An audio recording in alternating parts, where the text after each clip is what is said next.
It's interesting because I'm sensing myself becoming somewhat disenchanted with AI, and it largely seems it's designed to be as addictive as possible, and I guess in another word, masturbatory. It's it it's largely it's prompt-based algorithms which learn as much as you give into it, and as much as it has access to. And sure, this manipulation of the user may seem like it could be an active agent, but really it seems like a live one-on-one interaction with your YouTube or Instagram algorithm, and what those have done for over a decade now. In reality, AI seems like another utopian pipe dream, an ideal future for either abandonment or abomination or abominable shit. But both are the usual fetish, and the latter is the most likely, if anything. But really, I think it's the escapism of it, which, no matter how you really put it, it is escapism. Though, I mean, it's also, I know, hypocritical of me, because I do escapism of my own in my own ways.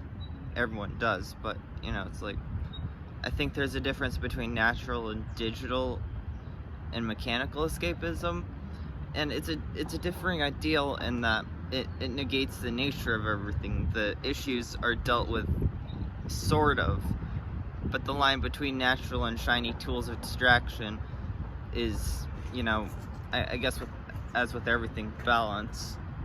And though it's not like the two are dissimilar, it's about simulating sensation, I guess. You can have both, but with AI, there's no real pushback. A joint, something like a joint can give you bad anxiety. AI will feed an unstable ego. But balance, it's the adage of indulgence, not compulsion. However, the exploration of both is circumstantial, as if it's unlikely mutually exclusive either. My issue, I guess, is mainly mental masturbation, as is envisioned. These AI have no autonomy. How alive they are is up to our own perceptions of what they bring as what being alive constitutes on a non-biological level. And it kind of harkens back to David Bowie when he was talking about it in a 1999 interview with Jeremy Paxman, with his assertion of the internet as being a sort of unimaginable branch of Cthulhu. So to paraphrase, it's possible. Well, it's the reality as a whole. The web is entirely its own sort of entity. The internet only lives so long as humanity is around to keep the power on. So people are coming.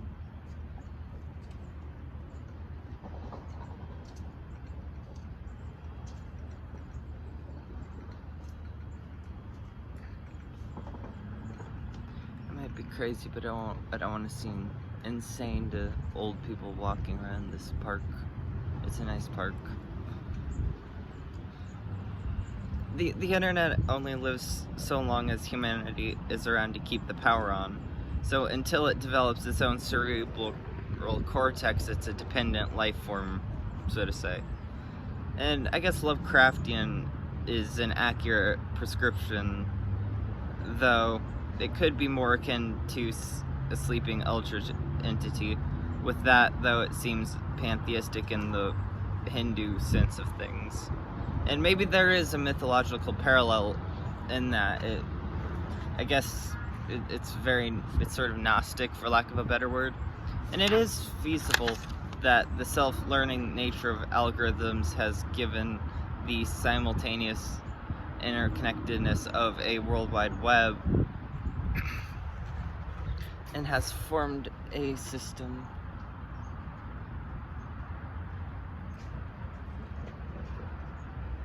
people.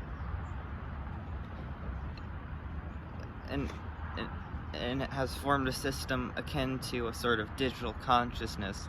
And like Hinduism, these AI bots able to be used or interacted with could be sort of like venerations of it, as with avatars in Hinduism.